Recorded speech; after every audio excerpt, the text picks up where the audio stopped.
It's never too early to plant the seed, to share the tradition, and instill a sense of pride in your HBCU with your little ones. HBCU Pride and Joy Children's Boutique helps you share your school spirit with a wide selection of adorable kids' apparel and accessories officially licensed from your favorite HBCU.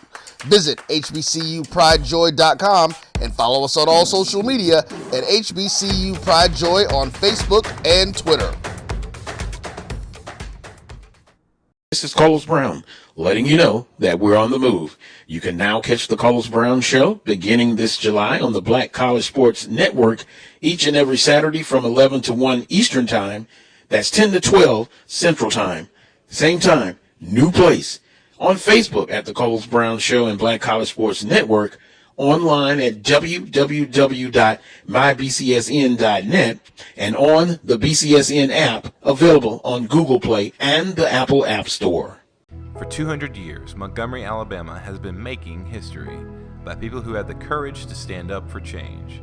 Today, this riverfront city has been reborn, embracing the past and looking forward to the future. From the National Memorial for Peace and Justice to the stage of the Alabama Shakespeare Festival. This is where history was and is made. We are proud to call Montgomery home, and together we can be the change.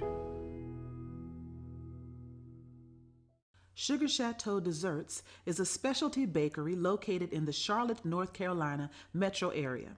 We will create delicious and one-of-a-kind treats for any occasion.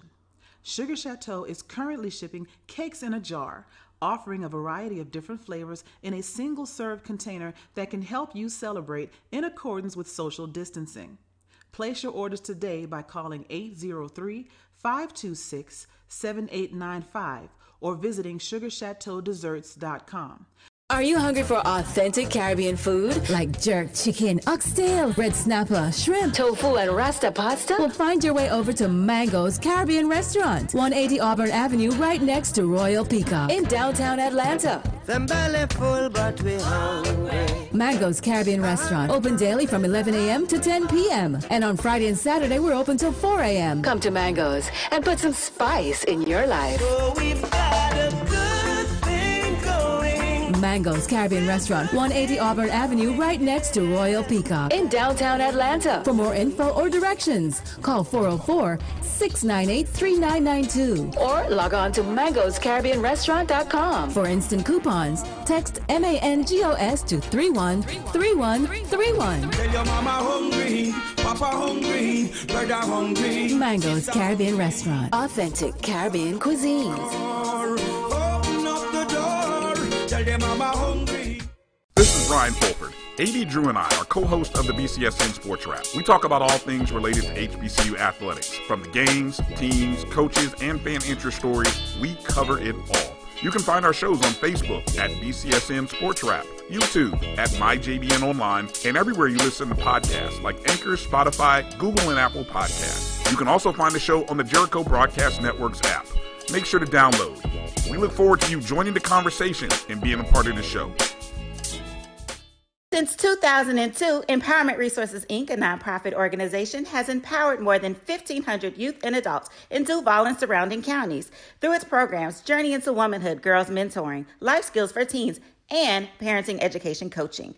To get involved with programs, volunteer, or donate, visit www.empowermentresourcesinc.org. Follow us on social media, facebook.com/empowerment.resources and instagram.com/empowermentJAX.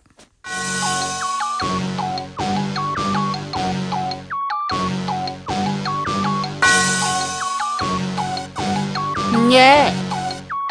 I love my HBCU, and boy, I love it, I love it, I love my HBCU, and man, I hope my team they won, I hope my team they won, yeah, man, I hope my team they won, I hope my team they won, yeah.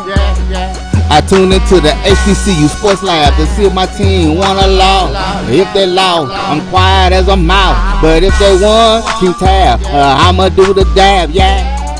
Dr. Cavill, he know what he be talking about. Mike and Charles, they know what they be talking about. They compress the analytic data with this hip hop. If you know them like I know them, they gon' tell you if your team, if they wanna lose, and who the ball. So listen to Professor, yes sir, and pay attention. This is Dr. Cavill with Inside HBCU Sports Lab with Mike Washington and Charles Bishop. But as you see, Mike Washington's on assignment. I don't know if it's something about the Delta Devils or if he's actually doing some work, Valley.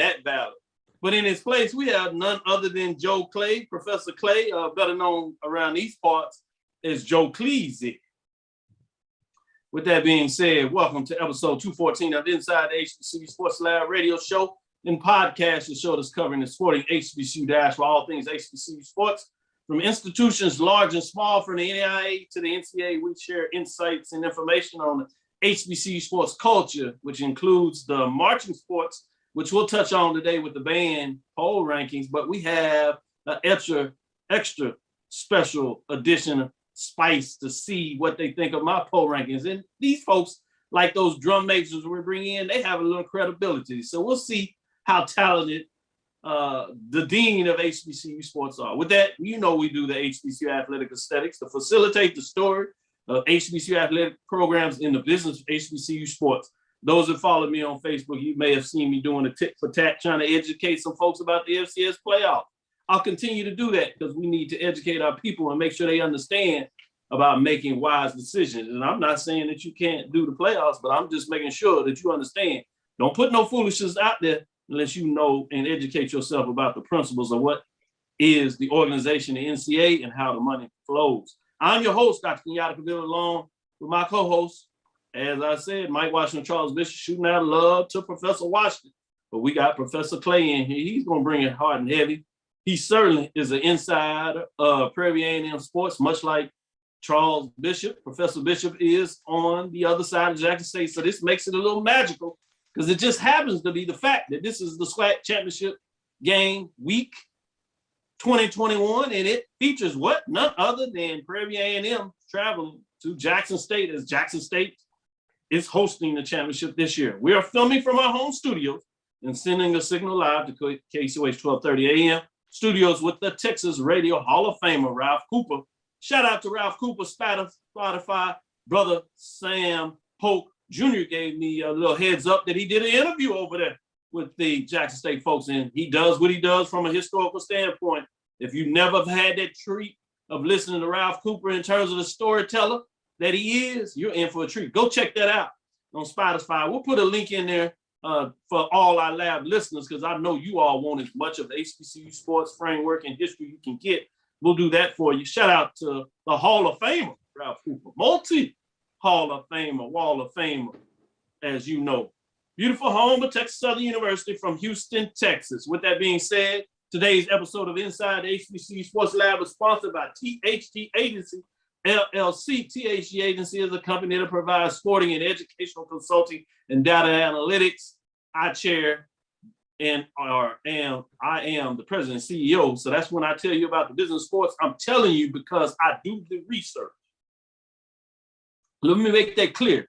My life, how I earn my money, right? And I live pretty well, as you can see. You know, I'm not starving. Is about doing research on HBCU, not just sports. I do that too, but on HBCU sports culture, HBCU athletic aesthetics, the sporting HBCU diaspora. I literally have coined and registered that phrase. It's in the literature. It's quotable, as they say. That's what I do. So just so you know, this is not a fly by night, and I'm not saying that to disrespect anybody, but I do want to put a footprint that people understand that this is not by accident. I do this literally for a living, teaching folks about the business of sports in various segments, and they pay me really well. With that being said, let me shout out to none other than Professor Bishop. What's on your mind today? I tell you what, Doc, I've already made it up here to Jackson, Mississippi. There is a definite buzz in the air over here. Coming to you live from Churchill Smoke Shop. Trouble. Yeah, we're a stone's throw from the stadium over here at Churchill Smoke Shop. You can see the cigars in the background, but we're looking forward to hosting our our esteemed colleagues from Prairie View A&M University this weekend. This is going to be a tremendous weekend, historic weekend. Jackson, Mississippi gets to put themselves out front in front of a national audience. It's going to be fun to get 55,000, 60,000 people there in the stands. And you're talking about the SWAC championship, the first time that Jackson, Mississippi has been able to host a SWAC championship.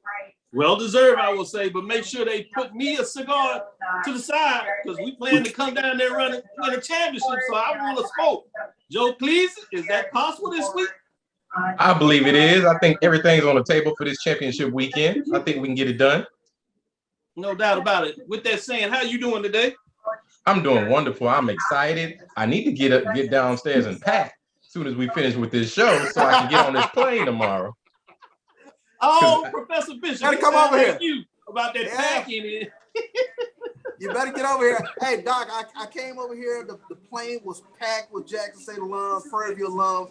Even the flight attendants had a little bit of fun. They wanted to hear who was who. Let me hear all my Jackson State fans. Let me hear all my Prairie View fans. I love it. I mean, this is what it's about. This is what it's about. That is the HBCU culture we talk about. That's what it's about. I'm glad that you shared that. That's what I'm talking about. That's having some fun.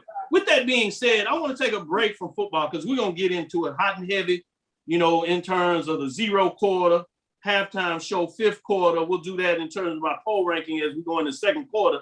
In the second half of the show for the third and fourth quarter, it's going to be all football, all championship game analysis. We did love, and let me shout out right now to Bowie State Bulldogs as they take on what many consider the number one team in the country. They're number one in terms of HBCU on the road. They take on Valdosta Blazers in the quarterfinals. A trip to the Final Four is on the line. The last time we seen the team do that was out of the CIAA as well. Winston-Salem State with Coach Maynard that is now with the Alabama A&M Bulldogs.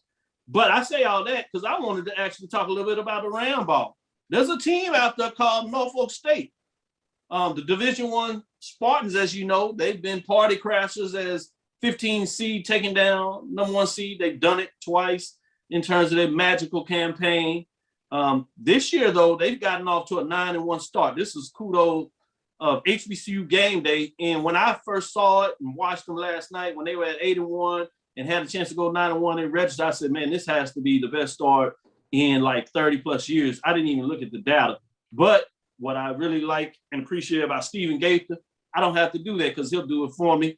And he did that. He has an article on HBCU Game Day that talks about this historic start of Norfolk, and he makes a comparison within the MEAC against HBCU, SWAC, and goes back a time to talk about the beginning of D1 basketball and where they compare at this point.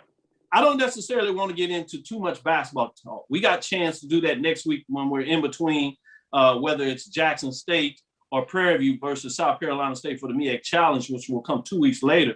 So we get a chance to tease and get in a little bit of that basketball. But I wanted to talk about the fact of I've always had this analysis of these teams that play money games, maybe can get in a win or there. Some of them start off 0-9. They may play one regional game, play an NI team, and they start off 1-9 versus 9-1. And I wanted to go to you, Joe Clay, first, and then Charles, your analysis on this. I've always been of the opinion that while I understand the necessities of the financial component of playing these money games, on the other side, what is this doing for your home crowd? One of the things we see with this year with Jackson State, and credit to them, about what it means to have a rabid fan base, taking advantage of home games and winning, what it does for the ability to create the brand awareness, second to none. You can say anything about Jackson State. Coach Brown, you can talk about obviously how good they are or not, whether they're going to win a championship. But to me, you can't argue about what they have done in terms of the brand awareness of Jackson State, what they have done for the brand awareness of the SWAC, what they have done for the brand awareness of HBCUs at the FCS level, and therefore at the Division II level, and even at the NIA. I don't think you can argue with that. You may want to split some hairs in regards to what level that means. I give you that. But in the same vein, what does this possibly do for Norfolk State when they come to their home arena about season tickets, about branding Norfolk State, the Spartans, in terms of marketing and branding, with everybody saying this is a pretty good team. Nobody's going to care their schedule about whether they played mid-majors, a couple of HBCUs. Nobody's going to get in that detail. That's for the nerds like us that are just all-in fanatics, but we're far between. We don't understand. We're way up on the escalator. Your average fan base is going to be like, they 9-1. Oh, they're pretty good. Let me check them out. Joe Clay, what are your thoughts? Am I way off base? Or, I'm doing too much of the research, or what is it? You're right on. This is kind of dear to my heart, because if you look at Prairie View's schedule, it's been extremely tough out the gate. So when I heard about this news of Norfolk State 9-1, it's a beautiful way to come out the gate and start your season on a high. Your fan base is automatically excited and locked into the season. Like you said, I'm sure you got fans who are going, if they didn't already have tickets, they're going to go buy tickets, and you're branding yourself for the season automatically out the gate. And you are also putting everyone else on notice within your conference that you're the team to be dealt with. Not only that, you got signing periods. So you got recruits who are looking at you and saying, hey, man, this team's doing some things. I might need to go ahead and early sign with Norfolk State. Some folks probably don't think about that. So I think whoever scheduled this season, they wrote a thesis in scheduling. They did exactly what they needed to do. They scheduled some strong games, but some winnable games. So they didn't schedule patsies. They scheduled some teams who, on paper, looked nice, but they were evenly matched against. And so that is what I think. That's how you should schedule your opening season. Yeah, Charles, I'll come to you about that. Before I get in there, I also wanted to put in that I've done analysis, and some people, and you hear coaches talking about them playing up because it prepares the players for the conference race. I've done the numbers. There is no data statistical to show the difference, if you would, between playing a schedule like what Norfolk State is playing. We've seen Alabama A&M do it. We've seen Hampton do it before. Other teams do it as well, versus playing a schedule where you're playing all these top teams. It comes in the wash. We've seen teams win championships that way. We've seen teams win championships the other way. So you can't say one way or the other definitively that that's going to make a difference in their regular season. What are your thoughts? Yeah, I think you hit the nail on the head, Doc. I mean, when you take a look at it, 9-1 catches my eye as a fan. Not 0-12, not 0-13. And where I don't have any fervor going into January as we get ready for conference play. But Joe, you mentioned it. When you're scheduling against teams that are comparable to where you are, or you see where your talent is, and you quote unquote schedule teams that are roughly in the same area, I mean, it does wonders for me as a fan in terms of, I want to go out and go watch this team. And then we started talking about this Norfolk State team, comparing them to, it caught me off guard when I read the article, and talking about 78, 79 Alcorn, those teams, in terms of the historic nature of what Norfolk State is doing. Now I want to watch Norfolk State whenever they come on ESPN Plus or the streaming. I want to watch and see what they're doing, because this team has caught my eye. 9-1 coming out the gates is just something we don't see with regards to HBCU basketball. Oh, I love the points that you're making all over it. Point to Thaddeus Reed. He makes the point, and we've heard this before, is financial playing the top team. And you can't argue. No doubt in the world it's financial at stake about playing the top teams. But what about reinvesting in your program in such a way that it can grow? Again, if you can now have the interest and draw in 500, 1,000, 1,500 more fans for 2 or 3, 5, 6 games, now the financial need that you get for generating 1,000, 80, 70, 80, 90, or $100,000 of playing these games, now all of a sudden you displace that. So you don't have to play as many. So we're not saying that you don't have to play any financial games. We're not crazy here. We're not idiots. We understand the business of sports. We're just saying that there may be a different option of how you get it done. And we're saying that Norfolk State explored it this year, and thus far, they have it working. So we need to keep an eye, as there is another model. There's different ways to skin a cat, if we use that proverbial phrase. With that, let's go into the break. We'll get into the second quarter. We have a hot one coming back with that, so stick with us. This is Dr. Ville inside HBCU Sports Lab with Professor Clay, Professor Bishop. Let's do it. Shop Velvet Online Women's Boutique to spice up your closet with trendy, unique looks. We have fashionable and chic looks at very affordable prices. Velvet Boutique offers free shipping all year long on all orders. Shop online at www.melvetboutique.com. That's www.melvetboutique.com. Like us on Facebook and follow us on Instagram. Shop Velvet Online Women's Boutique.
From novice to aficionado, find yourself here.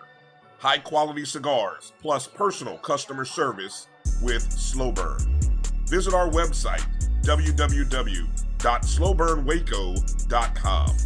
Slow Burn is Waco's only mobile cigar lounge featuring a meticulous curated collection of premium cigars. It's more than a mobile lounge. It's an environment and an experience rich in history, luxury, and personality. An elegant extension of any celebration occasion. It's the perfect escape and meeting place, a space where you can relax or enjoy a shared passion. Have Slow Burn plan your next big event, or before you are planning to celebrate your win over your athletic rival, you can shop our collections at www.slowburnwaco.com. But if they want to tab, I'ma do the dab, yeah. Press the analytic data with your hip hop. If you know them like I know them, they gon' tell you if your team, if they wanna loud, yeah. And who the ball. So listen to Professor, yes sir, and pay attention, cause he gon' teach a lesson. This is Dr. Ville with Inside HBCU Sports Lab. We're back. We're going to run it in terms of the marching sport. And we got some experts, some young guns on the show that's going to bring it to you hard and heavy. We have none other than Travis Dumas and Brandon Rogers. So they in the studio.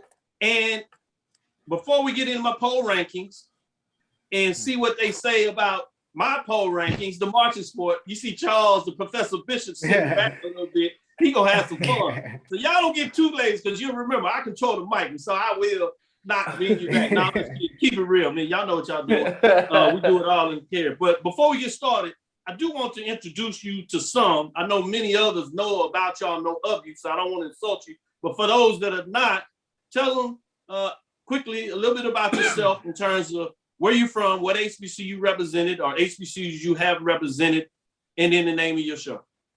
Okay. I'll go first. All right. So my name is Travis Dumas. I do a podcast called Show Style Talk. You can find us on YouTube, and we primarily were on Facebook. But yeah, I started out at Fayetteville State University. Then I graduated. I ended up at Texas Southern. Broncos. Yeah. So, I rep both my universities. Love both of them. And, this band thing kind of helped me transition over to a HBC band podcast with my bros, Marcus and Adrian. So, all three of us are Ocean, and this thing just took off, man. Yeah, I played trombone. Nice, I love it. Ocean of Soul. Oh yeah, That's how you do it. I see it. What's the name of the band at Fayetteville State? The Marching Bronco Express. The Marching Bronco Express. There you go.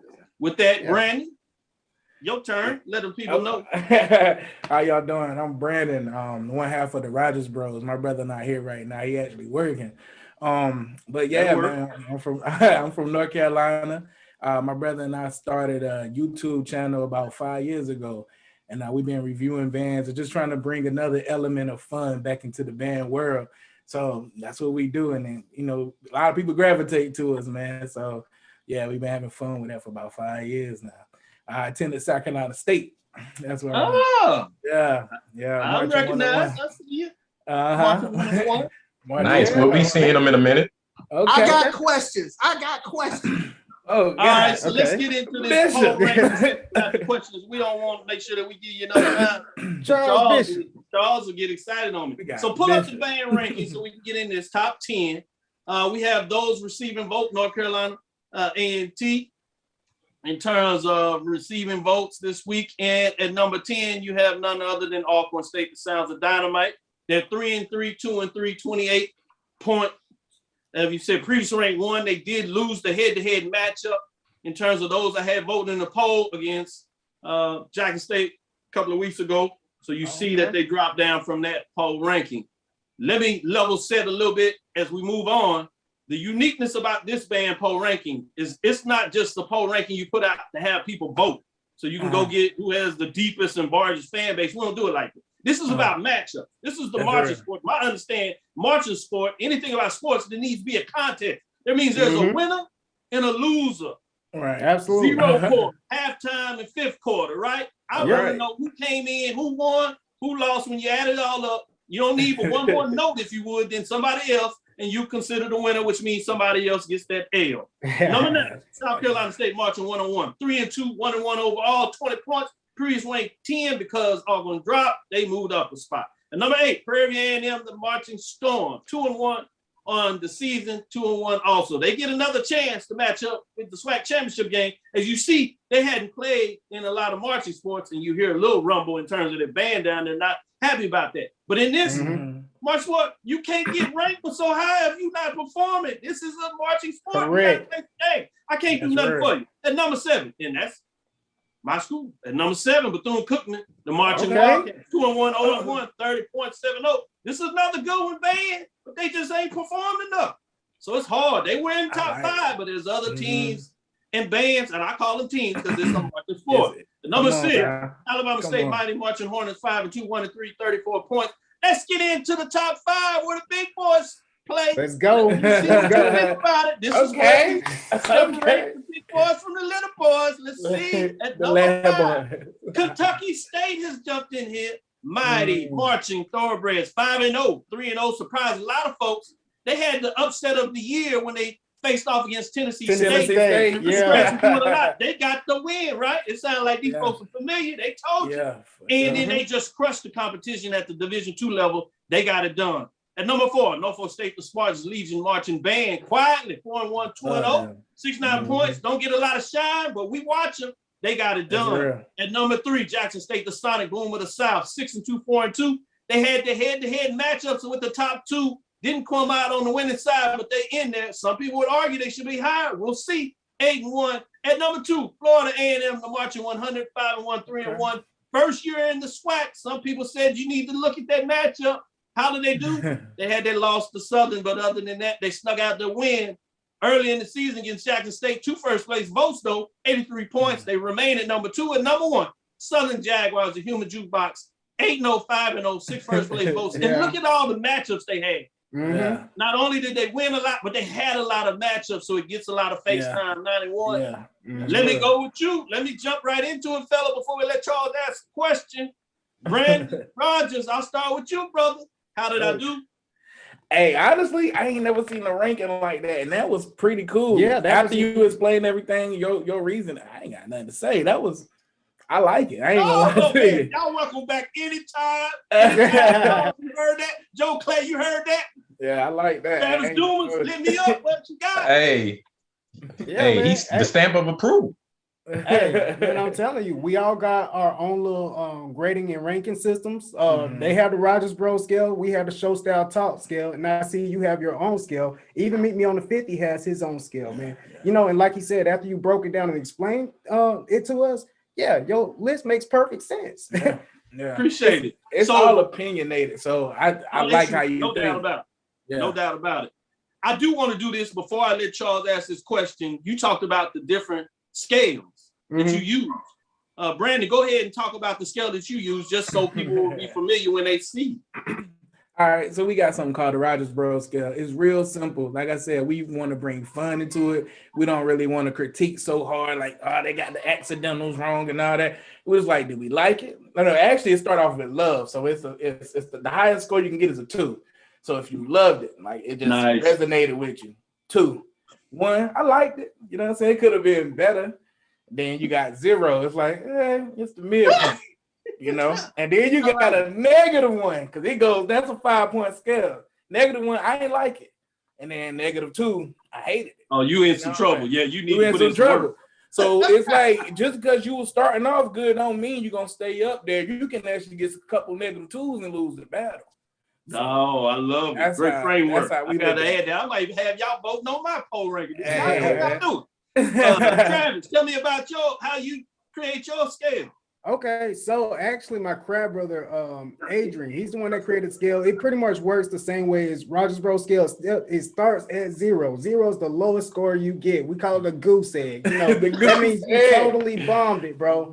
And so, you know, you did bad, you get a 0. A 1. Oh, I'm sorry. The highest score you can get is a 3 on the Show Style Talk scale, right? So 0, you bombed it. 1, okay, it was okay. You know, it ain't really do nothing for me. A 2 is like it was good, but it wasn't great. It could have been better. And a 3 means it was just perfect, bro. You hit everything right on the head, man. The arrangement was nice. The execution was there. The sound was full, man. Everything was there. All components. Man, we're going to have to call y'all some visiting professors, man. I like how y'all bring it in there, because in my class, I do the same thing. I give an F squared. And no, I ain't talking about on the show. I'm talking about literally in my class when I teach sports management. Come in there, I give you F squared. See what that does to your GPA. You can't get an A+, but you get F squared. So I like that. Them zeros and then -2, yeah, that's that F squared in your life. F times F. Try me. Charles, go ahead and ask your question. Oh, and I'm a fan of both you guys' shows, so I appreciate you coming on. Welcome me into Dr. Bill. Let me ask this question. And we all have our own things in terms of what that we look at with regards to bands, but let me ask this. When you guys are looking forward to certain bands, and we talk about bands matching up in terms of Dr. Bill's poll, but what 2 bands do you just enjoy? Okay, when they get together, it's gonna be all out. You talking about just our favorite 2 bands out there to listen to? No. He talking about when they see each other. I'll tell you who. Like on site. I'll tell you who it is. This is probably gonna be different from a lot of people's, but then a lot of people feel where I'm coming from. Talladega and Southern. I promise you, that's where I was going. Talladega and Southern, bro. Because one thing I like about Talladega, man, no matter how many times they get knocked down, they come right back with something. It's gonna be at some point, bro. It's when you least expect it, bro. They come out with some heat out of nowhere, bro. Yeah. That's what I like about them. It's not only just that though. It's the trash talk that goes behind it, man. You have these band artists like Miguel Bonds. They make little videos and stuff. Man, this dude was dressed up as Osama bin Laden. They took the Southern University people as prisoners and stuff, whatever. That was crazy. Yeah, that was funny, man. Exactly. I mean, these guys are some characters. They really add a whole new element to the HBCU band world. And that's why you love seeing, you know, bands like Talladega, Southern, Jackson, just the SWAC, whatever, some of these other conferences, even Miles College, man. Like a lot of these colleges are really bringing an extra element of entertainment to the HBCU band world. And we appreciate it. I love the way you break that down. Yeah. Brandon, you have anything you want to add to that? Honestly, that was my pick, but I also like to see Norfolk and A&T go against each other too, though. Yeah, that's another good one. I'm a big fan of the Spartan Legion. Always been, and then my band director in high school went to A&T. I used to have this little DVD that I used to watch all the time. Yeah, band. Well, what? Yes, that's it, oh bro. my God. And that really got me real nice on my trumpet. It made me want to be a screamer and all of that. So I'm always gonna respect that battle. Yeah, and one thing about Norfolk State versus A&T, it's like over the last couple of years, I've been watching them. Like I want to say about 2014, 2015, they both the programs kind of took like a little dip or whatever, right? Yep. But then it's like Norfolk ended up getting a little bit better than A&T. A&T ain't like that. A&T came back and got about even with Norfolk. A&T got a little bit better. It was like they was just going back and forth, you know, and their programs, both programs got better, bro. We watched both of them evolve, slowly evolve over the years again. I feel like A&T had an identity change, man. Yeah, it was just that they little did. band with a powerful sound, you know what I'm saying? That little brother type. But now they got a little finesse to them. They grew into their own. And they put on really great field shows. I would say excellent field shows, bro. Like They always, I can tell why y'all just have fun. I can tell how y'all show be group. This is good stuff. This is good stuff. Joe, let me let you jump in here. A question before we have to let these brothers go. So I didn't know about the Southern and Talladega matchup. I've seen Southern in person several times, and they try to blow you off the field. My question is, what other HBCU band sole purpose is to blow you off the field like a Southern? I think you got a couple of blow bands. A couple of I know a couple of band directors personally, and I know some of them just got a cutthroat mentality. One of them is Miles College. Yeah, look. He coming to play any games. Man, let's just talk about the colleges that you know gonna show up in Crank, bro. Okay. You got Southern, you got Jackson, you got Talladega, you got Miles College, you got Alcorn, and you got Texas Southern. Them the six right now off top that you know is gonna come with power. Yeah, I agree. Yeah. All right. Before we let y'all go, Brandon and Alcorn. Travis. I said Alcorn. Did I say Alcorn? Yeah, I think you did. Okay. Oh, Alabama State on some years. Yeah, Alabama State too. And now Kentucky State not playing no more neither. Y'all thought I was crazy with Kentucky State. I've been verified, certified, stamp me, the dean of HBCU Sports and parts of sports. With that being said, guys, tell them again how they can come check you out. Oh man, you can check me out on YouTube, the Rogers Bros, Instagram official Rogers Bros, Facebook Rogers Bros 910. And man, yeah, we have a show typically every Sunday. I don't think we're going live this Sunday. We got some things we got to do, but typically every Sunday at we in Central now, so 8:00 Central Time, 9:00 Eastern. And we just have fun. We actually have Travis on a lot too, man. So you can get all of us there. Yeah, and check out our skits, man. We're getting into little YouTube comedy skits now, and so we got some more coming. And you can find Show Style Talk pretty much everything. Just go to Instagram, Show Style Talk, YouTube, Show Style Talk, Facebook, Show Style Talk. It's there, man. All over. Way to Brandon. I like that. Appreciate your time, guys. We are into the second half. This is Dr. Bill inside the HBCU Sports Lab with Mike Watson, Charles Bishop. Sitting in is Professor Joe Clay. With that, you just heard from Brandon Rogers and Travis Dumas. We'll be right back after this break.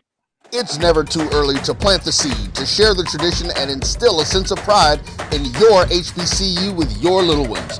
HBCU Pride and Joy Children's Boutique helps you share your school spirit with a wide selection of adorable kids' apparel and accessories officially licensed from your favorite HBCU. Visit hbcupridejoy.com and follow us on all social media at HBCU Pride Joy on Facebook and Twitter. This is Carlos Brown, letting you know that we're on the move. You can now catch the Carlos Brown Show beginning this July on the Black College Sports Network each and every Saturday from 11 to 1 Eastern Time. That's 10 to 12 Central Time. Same time, new place. On Facebook at the Carlos Brown Show and Black College Sports Network. Online at www.mybcsn.net and on the BCSN app available on Google Play and the Apple App Store. For 200 years, Montgomery, Alabama has been making history by people who had the courage to stand up for change. Today, this riverfront city has been reborn, embracing the past and looking forward to the future. From the National Memorial for Peace and Justice to the stage of the Alabama Shakespeare Festival. This is where history was and is made. We are proud to call Montgomery home. and together we can be the change. Sugar Chateau Desserts is a specialty bakery located in the Charlotte, North Carolina metro area. We will create delicious and one-of-a-kind treats for any occasion. Sugar Chateau is currently shipping cakes in a jar, offering a variety of different flavors in a single-serve container that can help you celebrate in accordance with social distancing. Place your orders today by calling 803-526-7895 or visiting sugarchateaudesserts.com. Are you hungry for authentic Caribbean food? Like jerk chicken, oxtail, red snapper, shrimp, tofu, and rasta pasta? Well, find your way over to Mango's Caribbean Restaurant, 180 Auburn Avenue, right next to Royal Peacock in downtown Atlanta. Them belly full, but we hungry. Mango's Caribbean Restaurant, open daily from 11 a.m. to 10 p.m. And on Friday and Saturday, we're open till 4 a.m. Come to Mango's and put some spice in your life. So we've got a good thing going. Mango's Caribbean Restaurant, 180 Auburn Avenue, right next to Royal Peacock in downtown Atlanta. For more info or directions, call 404-698-3992 or log on to mangoscaribbeanrestaurant.com. For instant coupons, text MANGOS to 313131. Tell your mama hungry, papa hungry, brother hungry. Mango's Caribbean Restaurant, authentic Caribbean cuisines. Press the analytic data with your hip hop. If you know them like I know them, they gon' tell you if your team, if they wanna loud, and who the ball. So listen to Professor, yes sir, and pay attention, cause he gon' teach a lesson. This is Dr. Bill inside the HBCU Sports Lab, and yes, you hear us planning our trip. We'll be in Atlanta, regardless, however it goes. We're in Atlanta because that's what we do. As I told the coach, Willie Simmons, teasing him, I said from the very beginning, I say, look, coach, I'm going to be at the SWAC championship game. You're welcome to join. I'll be in Atlanta. You're welcome to join. I'm just saying, I did that. I did that to Coach Dooley. Dooley at least made sure he got to the SWAC championship game. We're going to see if he joins me in Atlanta because I'll be there. We'll see if Coach got faith. Prime be there. We'll see it. Joe, what you think? Hey, I'm going to be there too. Plane tickets booked, airfare booked. I have faith that Coach Dooley will be there in attendance with his bow tie on. I'm gonna be participating. I'm gonna let y'all do it from the stands. I'm gonna participate down on the sidelines. I'm gonna throw it out there. Yeah, somebody's gonna be there. I get it. Let me give a shout out to FAMU volleyball set to remain in state as they face off today. Shout out to them. First round as they play Florida. That is going on now. Hold on, don't turn over yet, but we'll be in there. Howard draws the number 9 seed, Ohio State, in the first round of the volleyball championships. Wanted to give them some love. Delaware State Hornets, as well as North Carolina A&T. They compete in the National Invitational Volleyball Championship. First year I've heard about that. So I wanted to shout that out. That's pretty much love. So let's get into it, though. Let's get into the matchup. Let's go offense. I want to go offense. So we're going to go offense, Jackson State. Charles, break down what Jackson State does and what they really do well and why they do it well. I think what Jackson State really does well, of course, is passing football, which we're saying.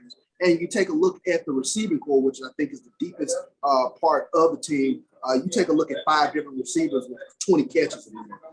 You have Malachi White, 6'4" on one side, Shane Hooks, 6'5" on the opposite side. And then you have Warren Newman, Josh Lanier, Keith Corbin, work in the middle of the field. I think this is the strength of that team. And although Jackson State does not particularly run the ball very well, they've been effective in certain games when they've had time to prepare. 2 weeks prepared for Alabama A&M. They rushed for close to 200 yards in that game. I think that was big. And I think one of the understated things is Shedeur Sanders' ability to get outside of the pocket and make plays with his leg. We've seen him do it all season when his receivers have been covered up. He has not hesitated whatsoever to tuck the ball and run and get those necessary yards to keep drives going. So I think those have been huge things for Jackson State this past season. Great points you make. I really can appreciate that. Joe Clay, I'm going to come to you. So if we talked about Jackson State offense, you know what I want to know. Prairie View's defense. What do they do well? We're not talking about the matchup yet. I just want to know, from your perspective, what does Prairie View do well on defense? Our front seven have played like dogs all season, led by Jason Dumas. I'm sure everybody knows that. That is our lead dog right there. He's been dominating since the first day he stepped on Prairie View's campus. We've got other defensive linemen. Jesse Evans is coming off the corner. We've got multitudes of big D tackles. Kevin Victorian, he's been very strong all season long. Our linebacking core, led by Trayshon Smith, he's been excellent. He saved his best for last on his senior season. So our best attribute defensively, in my opinion, is our front seven playing stout against the run, and we've had a very good pass rush. Don't get fooled by the last game against Mississippi Valley. We had a couple guys out, and that was not a typical game for us. So front seven, I believe, is going to take it home for us if we win that championship. I'm going to stick with you, Joe Clay. Now, I do want to ask you about the matchup. You talked about the quality of Prairie View's defense, but what do they have to specifically do in this game for it to work in terms of them coming out successful? We've got to get heat on Shadur. We cannot let him sit back and pick off the receiver at will. He's got a strong arm. He's very accurate. And as Charles mentioned, they've got a plethora of receivers who can get the job done. So we have to keep heat on him. We got to put hands on him. We got to touch him as often as possible. And then in the times when we can't put hands on him, our DBs have to step up. We have to have good coverage. That's the bottom line. We have to make sure that their receivers are very uncomfortable when they do attempt to touch the ball. Drake Cheatham, Darius Campbell, they will make sure that they lay hands on those receivers whenever they have a chance to. So up front, day one, front seven's got to put heat on Shadur. Charles, coming back to you, you talked about how potent Jackson State offense is. What do they need to do, though, against Prairie View to be successful in this matchup? The formula has not changed since Florida A&M game one. Stop the run, make teams one-dimensional. No, I'm talking about offensively. What does your offense have to do successfully against Prairie View's defense? We're going to come back and reverse it on the second half. Sure. No, I think most Jackson State fans would love to see the running game get up and going. They've seen bits and spurts of Peyton Pickett, of J.D. Martin, of 38 Special. It would be really nice to see Jackson State get the rushing game up and going. But at this point in the season, it is what it is. You're seeing what you're seeing. The strength of Jackson State's offense is undoubtedly throwing the ball downfield. Shadur Sanders is completing close to 70% of his passes. And again, there is a plethora of receivers to go. You just glossed over. Say it again. I don't know if people understand that he was the freshman of the year. 70%? Yeah, he's close to 70%, completing 70% of his passes. He's extremely accurate, and his intelligence, his pre-snap IQ is off the charts for a freshman. And he really gets Jackson State into the right plays. And that's one of the things that T.C. Taylor talked about on Tuesday in terms of his pre-snap read. So I think Jackson State, in terms of what you want to see them do, is attack downfield. They have playmakers. Malachi Wideman is a playmaker. Shane Hooks is a playmaker. Josh Lanier is a playmaker. Keith Corbin works the hashes. He's a playmaker. You love to get some one-on-ones with this Prairie View secondary, formidable secondary, but I love my chances with Malachi Wideman and Shane Hooks going up, making those 50-50 balls become 80-20 balls, because these guys can flat go get it. Nice. I like the breakdown. We're going to get into this break. Before we get into it, we'll come back and look at the opposite side and ask similar questions. We'll go into some intangibles, but stick with it. We'll be right back as we're breaking inside the matchup, talking about what the teams do well and what do they have to do in this particular game. You just got a breakdown on Jackson State in terms of what they do on the offensive side of the ball, Prairie View, what they do on the defensive side of the ball. We'll be right back and we'll switch it and see what these two gentlemen have to offer and let you know what to keep your eyes on in terms of this championship matchup 2021 in Jackson, Mississippi. The Vet will be on ESPN2. It's showtime. We'll be right back with you after this break with Professor Clay, Professor Bishop. They're bringing the academic knowledge on the football field, HBCU Sports. Here we come. This is Brian Fulford. AD Drew and I are co-hosts of the BCSN Sports Lab. We talk about all things related to HBCU athletics. From the games, teams, coaches, and fan interest stories, we cover it all. You can find our shows on Facebook at BCSN Sports Lab, YouTube at MyJBN Online, and everywhere you listen to podcasts like Anchor, Spotify, Google, and Apple Podcasts. You can also find the show on the Jericho Broadcast Network's app. Make sure to download. We look forward to you joining the conversation and being a part of the show. From novice to aficionado, find yourself here. High-quality cigars plus personal customer service with Slow Burn. Visit our website, www.slowburnwaco.com. Slow Burn is Waco's only mobile cigar lounge featuring a meticulous, curated collection of premium cigars. It's more than a mobile lounge. It's an environment and an experience rich in history, luxury, and personality. An elegant extension of any celebration occasion. It's the perfect escape and meeting place, a space where you can relax or enjoy a shared passion. Have Slow Burn plan your next big event, or before you are planning to celebrate your win over your athletic rival, you can shop our collections at www.slowburnwaco.com. But if they want to tab, I'ma do the dab, yeah. Press the analytic data with your hip hop. If you know them like I know them, they gon' tell you if your team, if they wanna lose, yeah, and who the ball. So listen to Professor, yes sir, yes. This is Dr. Ville with Inside the HBCU Sports Lab. Our last segment, that is Mike Washington, Charles Bishop, but we have the professors in and they're going to school in terms of giving you a roadmap of what it will take this weekend in Jackson, Mississippi. The Vet, as they call it around those parts, with Prairie View A&M, the Panthers taking on the Jackson State Tigers. Boy, it is a fascinating matchup. I started with you last time, Charles. I'm going to start with Joe Clay on this one. We talked about the defensive side of the Prairie View. Now we're going to move to the offensive side of the ball. Same question, different framework. What does Prairie View A&M do well? We run the ball well. When we are at our best, we run the ball well with our three-headed monster of Jaden Stewart, Ahmad Antoine, and Brooks. When those three are running and they're running well, we are somewhat unstoppable, in my opinion. If we can run the ball well, come out in the first half running the ball well, and then leave easy passes, deep, high percentage passes for Juwan Pass, to spread it around the field and get it. I think it's going to be extremely important for us to get our tight end White involved in the game as well. If we can do that, we'll put ourselves in a good position, but we have to get off to a good start.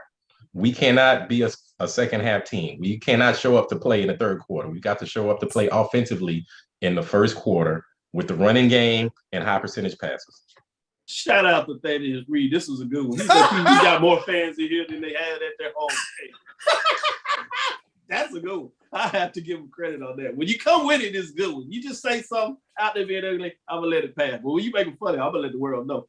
Going to you, Charles. Obviously, we talked about the offense. I want to know the defense. Not what you're going to do against Prairie View, obviously, because I know you've seen some of the game plan. You can't tell it all. But I want to know, what does Jackson State do well in terms of defensive front? And this is the part that you're about to go to town on anyway. I didn't want everybody to steal your phone. Go ahead and bring it now. You got to cut the head off the snake. And the head off the snake is the rushing game for Prairie View. Jackson State going into this game is only yielding 2.8 yards per carry. 2.8 yards per carry. This is a historic defense. We're going to talk a little bit about the historic nature of this defense on Saturday on the pregame show. But this defense is literally in the history of Jackson State football in terms of keeping teams off the scoreboard. They're going to be in the top three somewhere. Jackson State has only given up 13.8 points per game. The most points they've given up all season has been 21 points. And the formula has not changed. Stop the run, come after the quarterback. They are the best in the nation in making you one-dimensional, keeping the run game from getting going, coming after the quarterback. And when you turn loose guys like James Houston, 14.5 sacks, Aubrey Miller, he has 5.5 sacks. Antoine Owens, getting the push up the middle, he has 5.5 sacks. Niles Gaddy also has 5 sacks. They really make teams one-dimensional and come after you. And that is the story of Jackson State football this season. This defense has been lights out, only giving up 16 touchdowns on the season, 14 field goals. Charles, I would ask you what you had to do, but I think you found a way to spin it in there. So you're good at what you do. Synergy is there, so you understand it. But great points you're making. I think it's fascinating, before I go back to you, Joe Clay, and ask you that question in terms of what they have to do well, meaning the Panthers. I do want to say, I think it's fascinating that both teams have these dynamic freshmen, on the offensive side of the ball. One is at the quarterback position, one is at the running back position. And you essentially talked about on both sides thus far, both of those guys got to do well for their teams to be successful. Think about that. A freshman in a lot of ways is leading it on the offensive side of the ball. Something in the numbers just to keep your eyes on. With that, Joe Clay, for you, the second part of the question, you know how this goes. Tactically, what does Prairie View have to do to find a way to come out with the win in this matchup? The offensive line has to stand up and hold down those dogs that Charles just spoke about. Houston, Miller, Hampton, Gaddy. Our offensive line has to get the job done. They will lead the way. The line of scrimmage, as everyone knows, is what offensively and defensively, that's where the game is won, in the trenches. So if our offensive line can do a decent job of giving Juwan Pass some time to throw the ball and a decent job of providing some running lanes for our running game, and then we stick to our running game and not go away from that running game, then that'll open up the game for us. But it's going to start right. My eyes are going to be glued to the line of scrimmage. What's going on at the line of scrimmage, because that'll tell you the whole game right there. I love it. That's the little thing people get excited about, these plays, offense, who catches, whatever. But when you get surgically and you get in that game, you can tell pretty early who may have the edge. Now, it's interesting as the game wears on in terms of fatigue and things of that nature, or maybe some different plays. But early on, I always like to see who is getting it done in the trenches. Is somebody getting the backfield? Is somebody getting that push, as Charles talked about, the ability to stop the run, or as Joe talked about, the ability to get those 3 or 4 yards? It is a contrast in style. Jackson State averaging less than 2, Prairie View averaging more than 3. Which of those styles are going to win out the day? Beautiful. And when you talk about that, let's go to this in terms of the intangibles. And I'm going to you, Charles, so you can speak that thought that you had in there in terms of the intangibles, whether that's special teams or some other things. What are some intangible things that you're looking at in this matchup, particularly from a Jackson State perspective?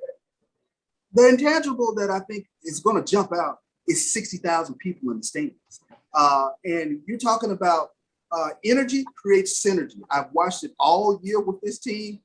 One good play begets another good play, begets another good play. And when you get this 12th man involved into the game, this Jackson State fan base that is literally frothing to get this SWAC championship, to get to Atlanta, to get to the Celebration Bowl, if the defense is able to feed off of that energy, energy creates synergy. And I've watched them continuously make big plays, make big plays, and then the offense starts feeding on it. Coach Taylor talked a little bit about it on Tuesday. When guys are having fun, it creates a completely different sort of synopsis, if you will, because guys are just flying around making plays and they're able to show off their athletic prowess. Energy creates synergy. I liked it. Nice tie there. Having some fun. Joe Clay, intangibles. What are you looking at? Special teams are outside of that. Charles went with the attendance. It will be big. I agree with that. Yeah. What do you think? I have to first piggyback off the attendance. This will be the largest crowd Prairie View has played in front of outside of the State Fair Classic. So I'm going to be curious to see how we react and respond to such a huge crowd, because oftentimes the visiting team can get flavor, they can get energy from the home crowd, from the, you know, from if they're a visiting team, they can get some energy from that home crowd. So just the excitement of playing in front of such a large audience, and a PV fan will be out there, I think will give both teams some excitement and some energy. Special teams are going to be huge. Charles and I spoke about this on 1876 Sports and Culture podcast a few days ago about Charles wants us to kick the ball to their special teams returners. Unfortunately, through the season, Prairie View has not done a great job of punt coverage and kickoff coverage. So you've got those two opposing forces there. So I'm sure the game plan will be to kick the ball away from their top return men. And I'm sure the coaches have put some emphasis on return team coverage units. So that's going to be huge. That could be that could set up field position on every possession, and that could be the difference in the game. Easy. And I wouldn't be surprised if we might slip through a return, a TD on a return. I wouldn't be surprised at all. I think that's actually a check mark for both teams, because Lewis Reyes is one of the better field goal kickers, I think, in the Southwestern Athletic Conference. But tactically, I thought Southern did the best job all season of keeping the ball away from Jackson State. Big play guys and Zay Bolden on kickoff returns and kicking away from Warren Newman on punts. And it took away that third element that creates an energy sort of deal for Jackson State football in terms of kicking away from those guys that could kind of create that energy, create that groundswell that big play begets another big play, and this team really feeds off of it. I want to go in and give you a little intangible. I wonder if anybody has brought this up before. I hadn't really heard it yet. Take you back a couple of years to the Celebration Bowl. TC Taylor kind of dropped a little dime on this a little bit, but the offensive coordinator for North Carolina Central was none other than TC Taylor. He is the coordinator for Jackson State. The opposing offensive coordinator is none other than Eric Dooley when they faced off at Grambling State. So he's been there in terms of championship games before, which is fascinating, I think, in a lot of ways, because when you think about Prairie View, because they hadn't been to the championship game since 2009, not to say that Jackson State has been there, but in terms of being at home in a lot of ways, and what they have with Coach Prime, you believe that they're going to be lathered up and ready. But I think there is an intriguing component with Eric Dooley, Coach Eric Dooley, being there before, and how he can disseminate the calmness for his football team. So I think that's a hidden component that a lot of people hadn't thought about in terms of them being at the highest level recently, making it out of a championship game. Because even when you saw TC Taylor, they played in the de facto championship game against North Carolina A&T.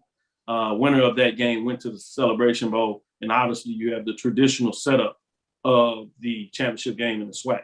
So I'm fascinated about that component and what that looks like and what that may bring to the table. Something to slide out there. Great article out there. You can go check on Prairie View site in terms of tying in the history to this moment in terms of football. Check out the pregame. They're dropping great content daily in terms of getting some insights in terms of practice preparation and other nuggets in terms of history for Jackson State University. So a lot of good stuff out there. Charles, any last thing that you want to say?